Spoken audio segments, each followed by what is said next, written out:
Narrator easygoing tone. Mason Grady wasn't the kind of man you crossed on accident. Out past the edge of Osage Ridge, where cell signals went to die and country roads forgot their names, Mason's weathered old farmhouse sat on 15 acres of real, stubborn land goats, chickens, and all. No one told Mason how to live. Not since he left rodeo life behind and started raising livestock in peace. But one woman hadn't gotten the message. Karen Pendleton, president of the Willow Creek HOA, 5'4", bob haircut, and the kind of clipboard that might as well be a sword. She ran her section of the subdivision like a monarchy, and Mason's farmhouse, it sat right on the border. The trouble started with a letter. A single sheet of thick, cream-colored paper, delivered by hand. Narrator Rytone. Mason had just finished hauling feed bags when he found it stuck in his screen door with pink painter's tape. Dear Mr. Grady, it began, you're visible. Farm equipment has violated Willow Creek's standards for community aesthetics. He didn't even finish reading. He folded it, tossed it into the wood stove, and fed the fire. Now see, Mason's property wasn't part of Willow Creek. His uncle had owned it long before the HOA's fancy homes with their turf lawns and solar. Mailboxes showed up. But the Willow Creek board, led by Karen, had been trying to absorb more land, quietly pushing their reach beyond the original charter. Mason didn't play those games until the night they played one too far. Narrator's suspense growing, he left town the following Friday to attend a rodeo reunion 3 hours away. Left a note with his neighbor to feed the chickens. Figured nothing would happen. But when he returned, Sunday night, a weird glow lit the horizon as he rounded the bend toward his driveway. His gate was open, which was strange. Mason never left the gate open. And even stranger, music. Thumping. Bass-heavy music pulsed from his barn like it was the 4th of July. There were cars, balloons, a food truck parked near the old well. His goats stood huddled in the far paddock, clearly confused by all the noise and foot traffic. Mason pulled his truck up slowly, headlights sweeping across lawn chairs, champagne bottles, and strangers. People were laughing on his porch, dancing. A man was using his grill, and their dead center under the porch lights was Karen Pendleton, wearing sequins and holding a mic. Narrator dramatic pause. Mason stepped out of his truck. Calm. Not angry yet. Just confused. Karen spun around mid-sentence. Her face dropped like someone unplugged the power behind her smile. Oh, Mason, you're early. She shouted over the music, voice to chipper. We were just wrapping up. He looked around. Karen walked up, holding her drink like it might deflect consequences. It's the Willow Creek Spring Social. You must have gotten my message. I left you a voicemail. It was all very last minute. Mason didn't smile, didn't hear it. Karen waved a manicured hand. Well, everyone's had a blast. We were just about to take group photos by the barn. Your hay bales make such a nice backdrop. Rustic, you know. Narrator humor shifts to tension. Now Mason had hosted plenty of get-togethers in his day, but none of them involved strangers dancing in his driveway without permission. And this wasn't a barbecue. It was a full-blown catered event. A banner stretched across his chicken coop read, Willow Creek HOA Spring Gala. One community, one vision. Mason scanned the crowd. Nobody he recognized. People wore glow bracelets. Someone had a DJ booth running off his barn outlet, and confetti glitter was scattered across the ground. Then he spotted it. Karen's SUV, backed up near his barn, with folding chairs still stacked in the trunk. This wasn't spontaneous. This had been planned. Narrator voice drops. Tense, turn the music off. Mason said. Karen blinked. Excuse me. He stepped closer. You've got 3 minutes to get these people off my land before I call the sheriff. The music stopped. The DJ looked confused. Voices murmured. The mood shifted. Karen's smile turned tight. Mason, let's not make this into a thing. It's just one evening. A little celebration never hurt anyone. Mason leaned forward, his voice low. You broke into my land. You used my power, my property. Without asking, people began walking away quickly. Some with their heads down, others whispering. Karen's board members vanished like smoke. Narrator twist cliffhanger. Mason turned to go inside, but something caught his eye. On the side of the barn, nailed to his fence, was a sign. Property of Willow Creek Events. Do not remove. He ripped it off. Behind it, a sticky note, folded twice, labeled donation jar Karen. He opened it. Inside, cash, at least $400. And a receipt book with multiple line items labeled Farmhouse Rental, Grady Property. Mason stared at the note, then back, at the party dot, then at the cash dot, and that's when it clicked. Karen hadn't just thrown a party. She'd sold tickets. The farmhouse was quiet now. Guests gone. Lights out. But Mason Grady stood in the barn doorway, holding a cheap plastic donation jar in one hand and a receipt book in the other, his name scrawled across the top. Without permission, Karen Pendleton had done more than trespass. She had turned his family's land into a profit center, sold tickets, collected cash, and used his barn as her personal event hall. Mason didn't yell. He didn't panic. He just walked inside his house, poured himself a black cup of coffee, and turned on the lamp next to the mounted bull skull in the hallway. Because when Karen played games, Mason made maps. Narrator measured, building pace. Next morning, Mason made 3 calls. The first to Deputy Laura Beck, an old friend and deer hunting buddy. The second to Nate, a freelance drone photographer who owed Mason a favor after crashing a quadcopter into his chicken run. And the third to his cousin Joel, who just so happened to run a permit-checking office in county code enforcement. Karen thought this was going to end with a firm handshake and a slap on the wrist. Mason had other plans. But first, he needed evidence. Not gossip, not rumors. Hard proof that Karen wasn't just a nosy neighbor with bad taste in sequins. She was operating way outside the law. Narrator humor with rising stakes. He started with his security cameras. Now, Mason's cameras weren't fancy. A couple trail cams, some motion sensors, and a grainy barn corner feed hooked to a dusty DVR. But they worked. And sure enough, there she was, Karen, 2 nights before the party, walking the property line with a flashlight and measuring tape. She didn't come alone. HOA board member Clyde Palmer was with her, hauling folding tables in the back of a landscaping trailer. They were scouting. The next clip showed the day of the party, contractors plugging into his barn outlet, a generator, wheeled in, and Karen giving orders like she was directing a wedding crew. She knew Mason wasn't home. She'd waited. That made it premeditated. Narrator shifts to tension. By mid-afternoon, Mason walked the property.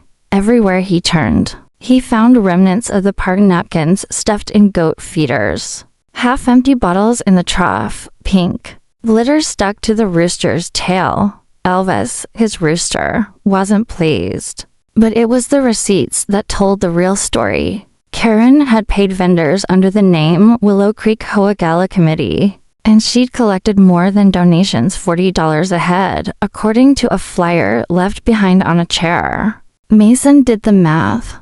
40 guests. That's $1,600. None of it came to him. None of it reported.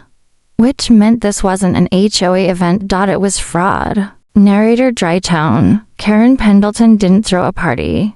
She hosted a for-profit event on someone else's land without permission, proper licensing, insurance, or even fire safety compliance. And Mason Mason had just printed 6 screenshots of her standing on his porch. Smiling like she owned the place, he stapled them to the back of a cease and desist letter.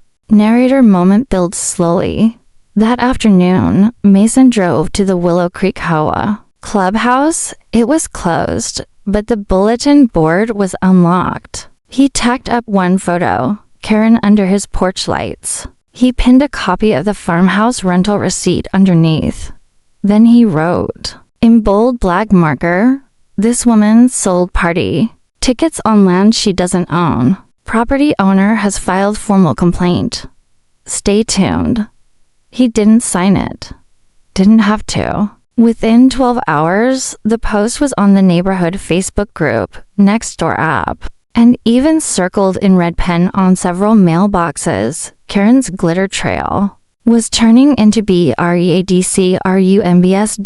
And the neighborhood was hungry. Narrator cliffhanger tone.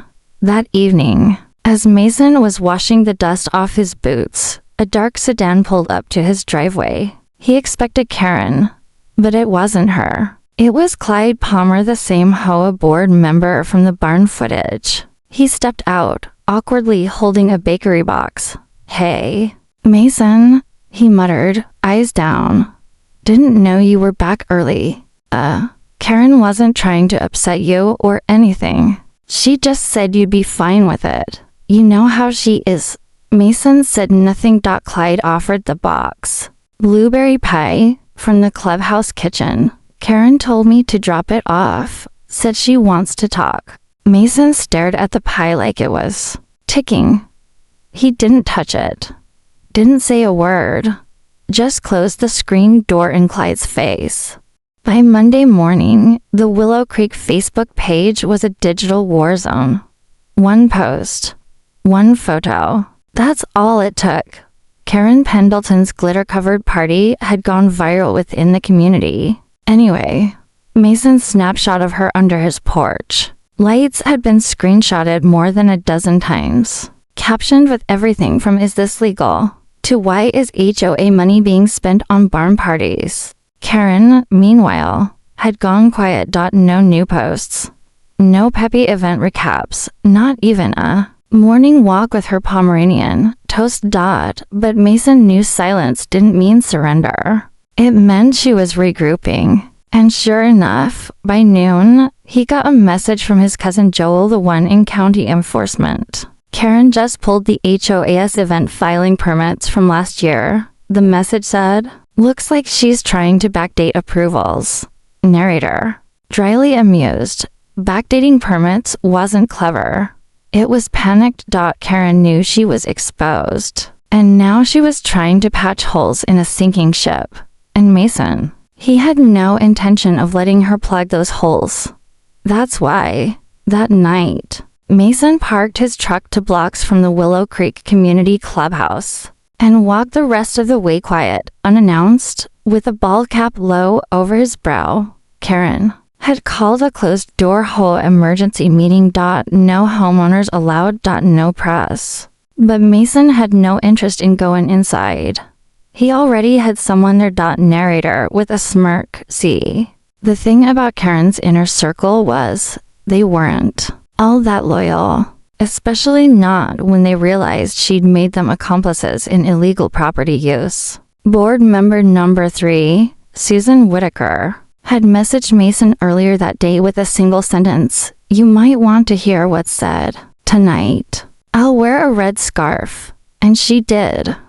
Sitting right by the window, Karen up front, clipboard in hand, pacing like a lawyer preparing for trial. Mason, standing outside in the dark, held up a small parabolic mic borrowed from a friend who ran audio for local rodeos and pointed it at the window crack. The voice came through, tinny but clear. Narrator mocking Karen's voice gently. "I don't care what Grady says," Karen snapped. "He has no footage of me collecting money directly. And the property line is technically a gray area. I've already got Clyde drafting a statement that it was a community misunderstanding." Someone mumbled something.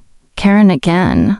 "No, we're not refunding anything. If we admit to selling tickets, It opens the board up to liability. Then, a pause. And I need someone to get into Grady's barn. There's still some banners and signs in there. If he gives them to code enforcement, it'll confirm unauthorized activity. We clean it up. It's his word against ours. Narrator cold, steady. Mason's jaw tensed. She wasn't just dodging the truth. She was preparing to erase it. She was going to send someone back onto his property. Again. Only this time, he'd be ready. Narrator shifts tone to planning. The next morning, Mason moved his trail cams. 4 of them, set up high, out of sight, angled toward the barn and rear fence line. He rewired the barn lights to an external motion switch one that triggered an old flood lamp, and a silent video alarm that sent alerts straight to his phone. And he placed a fresh sign on the fence post outside the barn. No trespassing. Private property. Audio, visual recording in progress. Legal, bold, and impossible to ignore. Then he waited. Narrator climactic tension. It didn't take long. 2 nights. Later, at exactly 11:37 p.m., Mason's phone buzzed.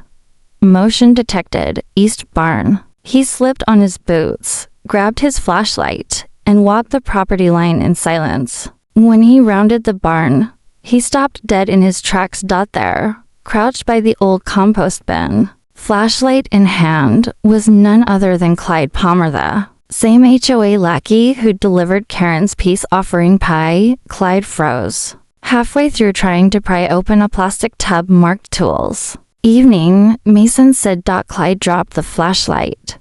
Karen said there were personal HOA decorations we forgot to pick up. On my land? Well, technically. Since the HOA manages adjacent, you're trespassing, Clyde. That's a 2nd-degree misdemeanor in this county. Clyde stood up, hands raised. Can we just talk? Mason pointed behind Clyde. A red light blinked on the barn wall. You're already on camera. Narrator twist drop. The next morning, Mason emailed the footage directly to Deputy Beck and CC'd every HOA board member. No commentary. No rant. Just the video of Clyde sneaking onto private property, along with an attachment, a digital copy of the HOA's own charter which clearly stated the HOA had no jurisdiction over Mason's land. Later that afternoon, Karen tried calling him. He let it ring. Then the voicemail popped up. Mason, we need to talk. You've made your point, but things are escalating. Let's meet, please. Mason Grady didn't believe in revenge for the sake of it, but he did believe in consequences. And if Karen Pendleton wanted to hold events without permission, dodge liability, and send her minions sneaking through his fields under moonlight, well then, maybe she'd enjoy a taste of her own hospitality. It started with a permit. A very legal, very public, very loud permit, filed with the county for a single day. Community fundraiser, right in the heart of Willow Creek, right in front of Karen's house. Narrator deadpan with a twist of mischief. The paperwork was ironclad. The fundraiser was for a local animal rescue. Mason even offered to donate a few goats and chickens for a pet and pose photo booth. Kids love Elvis the Rooster. He struts like he owns a mortgage. More importantly, Mason listed Karen's address as the hosting location, because technically, Willow Creek's sidewalk green strip belonged to the HOA, not Karen. It was community access, and as a taxpaying adjacent resident, Mason had every right to apply for a short-use event space. And he did. Narrator rising energy. The flyers were subtle. Farmland Friends fundraiser, community pet day, free lemonade, old-fashioned games, and baby goat selfies. Saturday, noon sharp. Right outside 415 Maple Hollow Drive. That just so happened to be Karen's front lawn. Narrator with a grin. By Friday night, Mason had parked a trailer with Elvis and 3 goats at the neighborhood entrance, wrapped in banners and hay bales. He even hired a small local band banjo, fiddle, the works. Not flashy, not illegal. Just folksy. Word spread fast. The same Facebook group that torched Karen's barn party was now buzzing with excitement. Meanwhile, Karen was trying to stomp out sparks with wet socks. Narrator cut to Karen. Tense, she stormed into the HOA clubhouse that evening, cornered Clyde, and snapped. How did he get a permit? Who signed off? We own that green strip.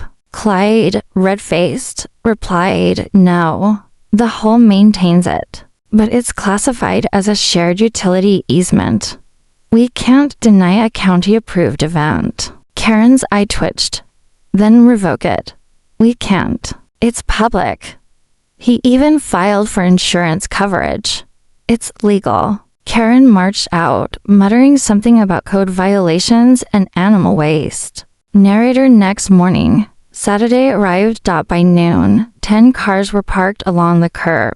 24 kids had lined up for goat selfies, and a local radio station had even sent a college intern to cover the wholesome country invasion of Willow Creek. Mason stood under a pop-up tent, wearing boots, a faded flannel, and the biggest grin in 3 counties. Karen? She stayed inside, blinds drawn, porch lights off, but her fury was visible because every few minutes, her face appeared between slats of her shutters, glaring at the lemonade stand like it had personally insulted her ancestors. Narrator with humor, Clyde stopped by to show support and ended up holding a baby goat for 20 minutes, while a toddler wiped jam on his khakis. Susan Whitaker, wearing her signature red scarf, laughed with a neighbor and dropped a donation in the box. This is the most fun we've had here in years, she said. Nobody mentioned the party. Nobody had to. This was louder than words. Narrator. Tone shifts lower, tension builds, but then Karen opened her door. She stepped outside with a clipboard in one hand and a printed ordinance in the other. Excuse me. She barked. These animals don't have permits to be in a residential zone. I'm reporting this for health and sanitation violations. Mason didn't look away. Elvis is fully vaccinated, he replied. And I've got the vet paperwork to prove it. Want a copy? Karen raised the ordinance. This is a direct violation of HOA policy. Mason smiled. Funny. That's what I said about you throwing a disco in my barn. Narrator climax hits. Karen flushed. This is harassment. You're trying to embarrass me. Mason stepped forward, voice steady but sharp. No, Karen. This is called setting a boundary. You came onto my land, sold tickets, and lied to the entire community. I hosted a legal, charitable event. Difference is I asked permission. Karen's voice trembled. You think this changes anything? Mason leaned close. It's already changed. He turned and walked away, letting Elvis peck politely at Karen's lawn ornaments. Narrator cliffhanger moment. Later that evening, Karen's HOA group thread lit up again. A board vote had been quietly scheduled. Emergency session. Subject, review of president's conduct and recent unauthorized activity. The motion, removal. And Mason. He had a front row seat to watch it all unfold. 3 days after the goat fundraiser, the sun rose quietly over Willow Creek, but Mason Grady knew better than to mistake silence for peace. Karen Pendleton was cornered. And when cornered, snakes don't slither, they strike. The emergency HOA vote was scheduled for Friday evening. Several board members had already signaled their position. But Mason had lived long enough to know a person like Karen wouldn't wait to be voted out. No. She tried to take something with her on her way down, and she did. Narrator quiet build. It started with a delivery truck. Big white box, no logos. Pulled up to Mason's gate around noon. Mason had been trimming cedar limbs near the fence when the driver hopped out, clipboard in hand. Delivery for Grady, the guy said. I didn't order anything, Mason replied. Driver looked confused. Says here HOA claim. Backyard. Debris removal. Mason frowned. What debris? Then he saw it. Behind the truck. A flatbed carrying for industrial dumpsters and a backhoe attachment. And that's when he knew. Karen wasn't just retaliating. She was trying to bury him in his own soil, literally. Narrator dark humor. See. Karen had filed an unauthorized rural waste report to county sanitation. Claimed Mason's barn contained decaying animal material and non-compliant hazardous waste. It was a full-on code enforcement trap. If he let them unload, they'd find nothing, but she'd still have the paperwork to drag him into a months-long investigation.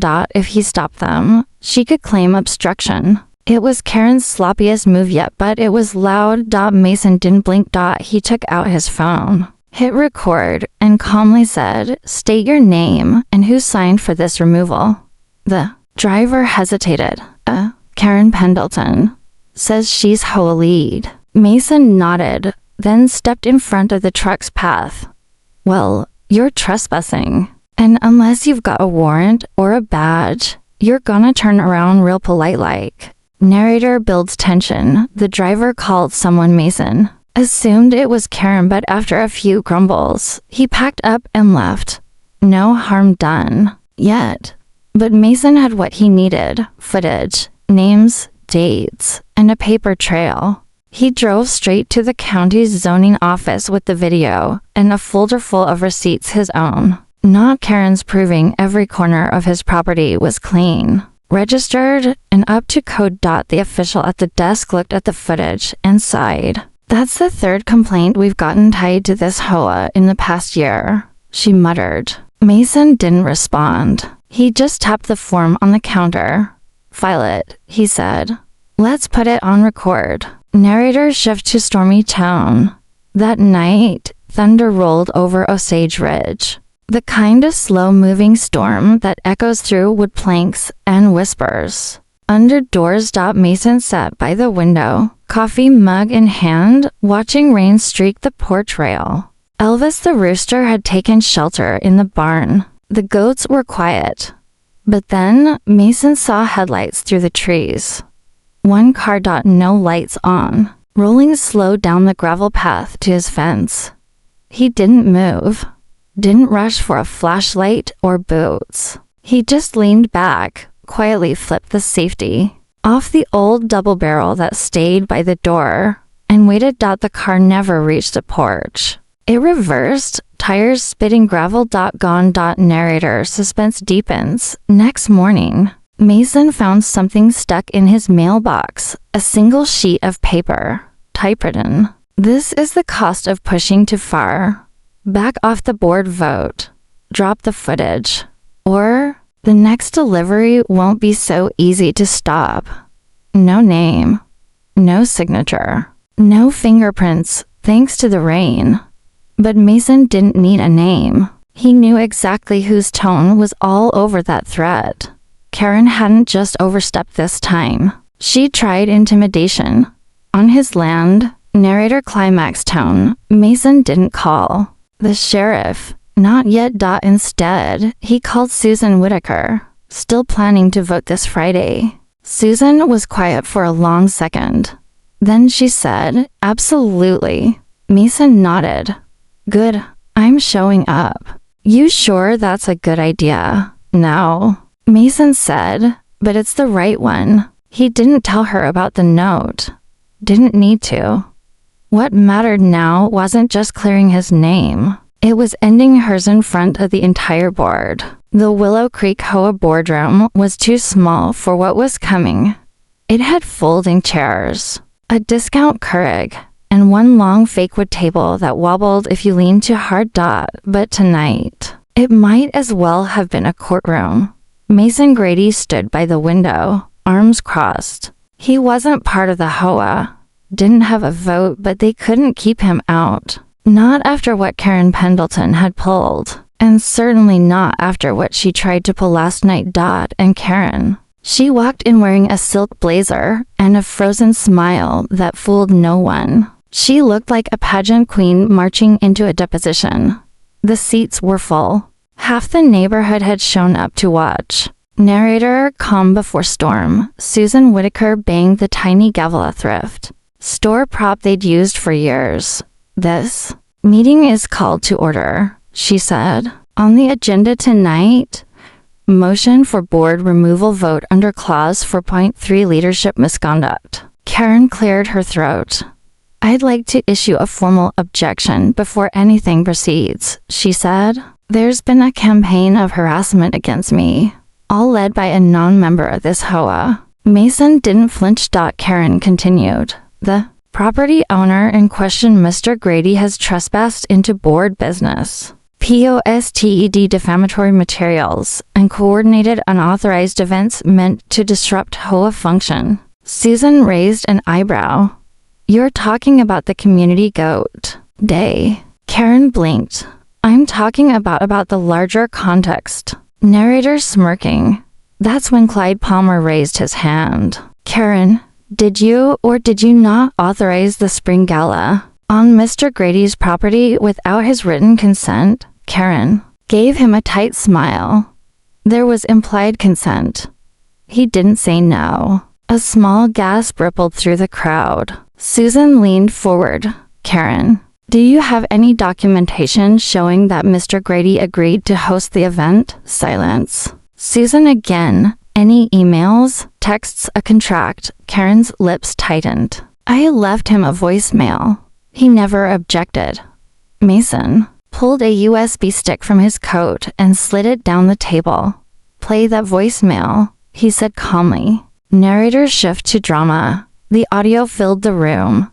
Mr. Grady, this is Karen Pendleton. I know you're busy this weekend, so I've decided we'll host our spring HOA gala at your farmhouse. It's more of a formality, I'm sure you won't mind. Then the beep. Karen stiffened like someone poured ice water down her spine. Mason followed up.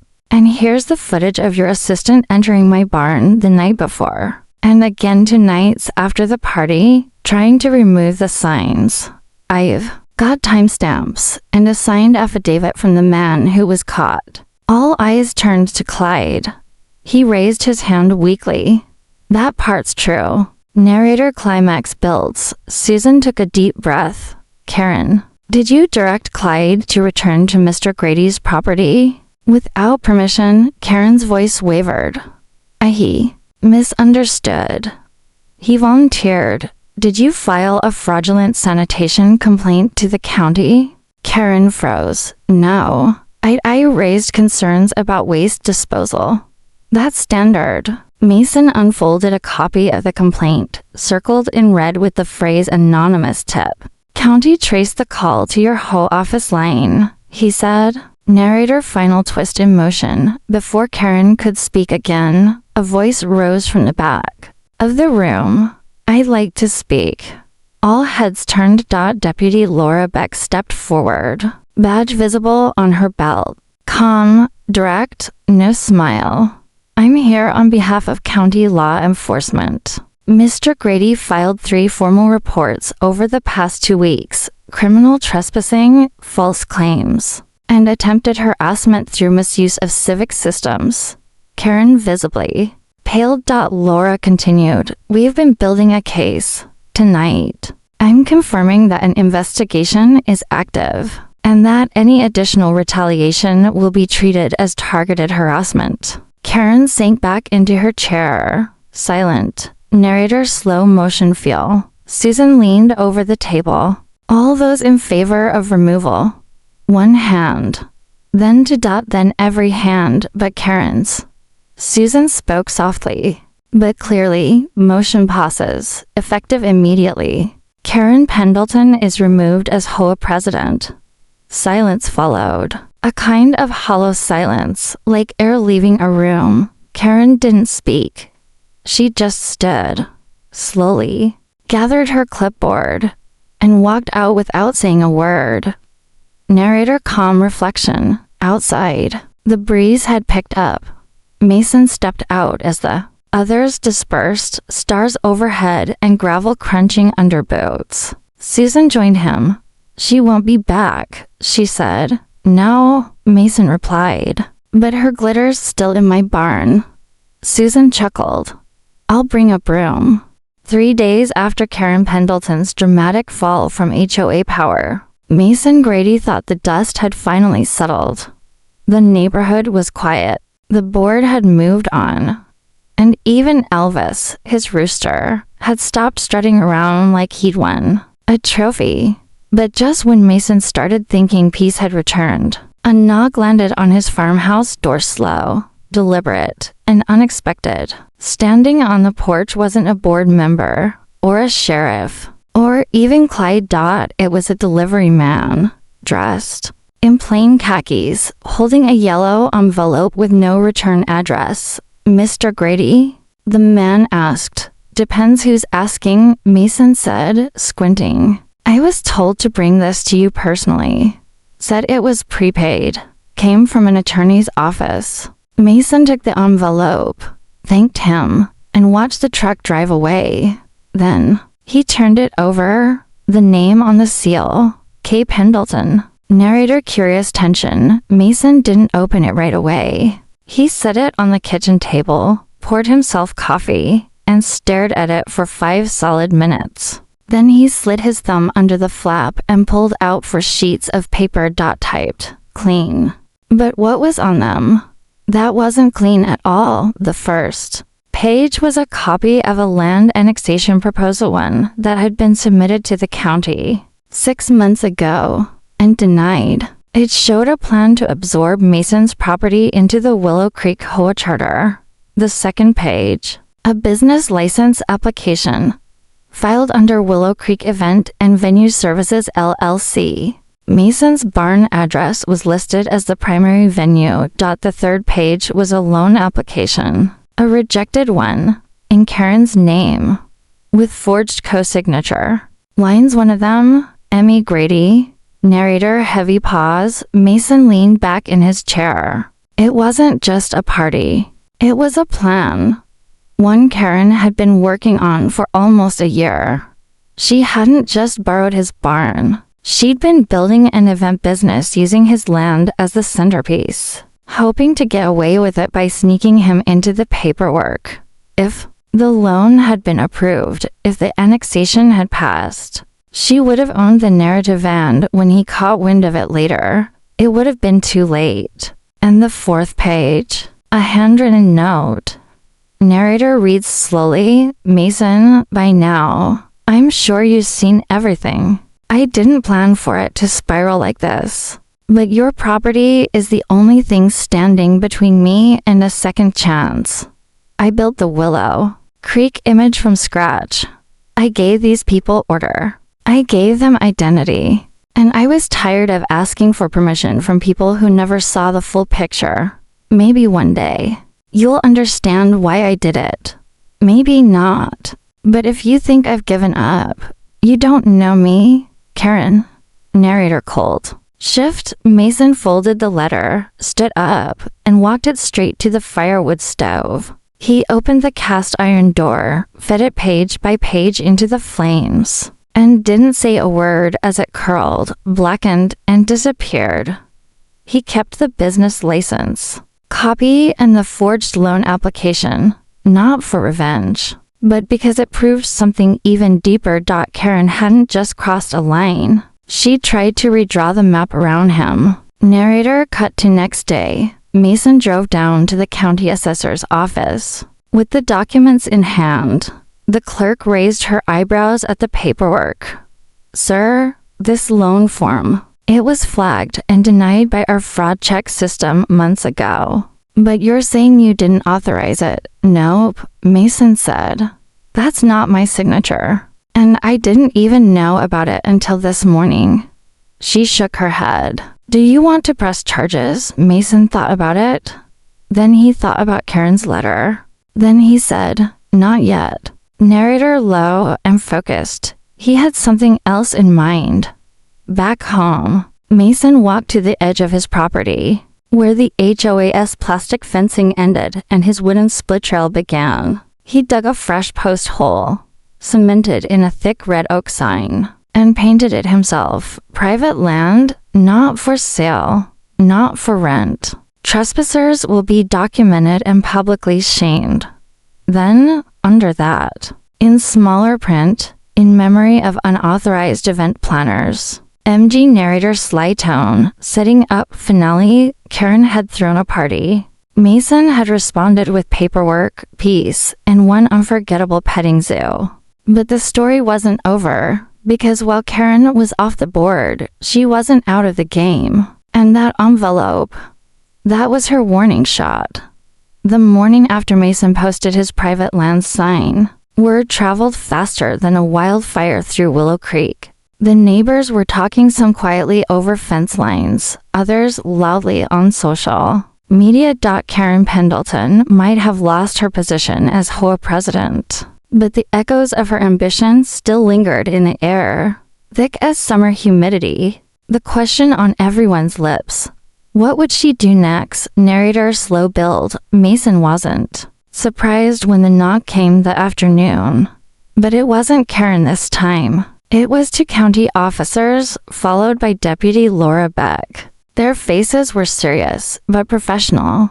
"We're here to serve a subpoena," one officer said, handing Mason a thick envelope. It was the beginning of a civil suit filed by Willow Creek HOA against Karen. Accusations: fraud, misappropriation of HOA funds, unauthorized use of property, and falsified documents. Mason's role: witness and plaintiff. Narrator calm but intense. That afternoon, Mason sat with the officers on his porch, explaining the timeline, sharing the footage, and detailing Karen's reckless attempts to drag his property and his name through the mud. Deputy Beck added, "Your reports gave us the evidence we needed. We're preparing a full investigation. This isn't just about HOA politics anymore." Mason nodded, thinking about the long road ahead. Narrator tone softens, but amid the storm, something changed. Neighbors who once kept their distance began stopping by. Maggie Jensen from 3 houses down brought over fresh baked bread. "Thought you might need a friend," she said with a small smile. Even Clyde Palmer, the HOA board member who'd faltered under Karen's shadow, showed up one afternoon with a hand-carved wooden sign reading, "Neighbors First." The fractured community began stitching itself back together. Narrator hopeful. In the following weeks, Mason organized community meetings on his own land, inviting neighbors to share their concerns and ideas. Slowly, the people of Willow Creek remembered what community meant without Karen's control. And Mason's barn? It became a hub not for secretive parties or power plays, but for potlucks, farm tours, and summer movie nights under the stars. Narrator dramatic pause, but Karen, she vanished. No social media updates. No calls returned. No new HOA interference. She became a ghost story, a cautionary tale about what happens when power blinds ambition. Narrator closing tone. Mason stood on his porch one evening, watching the sun dip behind the oak trees. He thought about the fight, the threats, the chaos, and he thought about one truth. Sometimes, standing your ground isn't about winning a battle. It's about protecting the place you call home.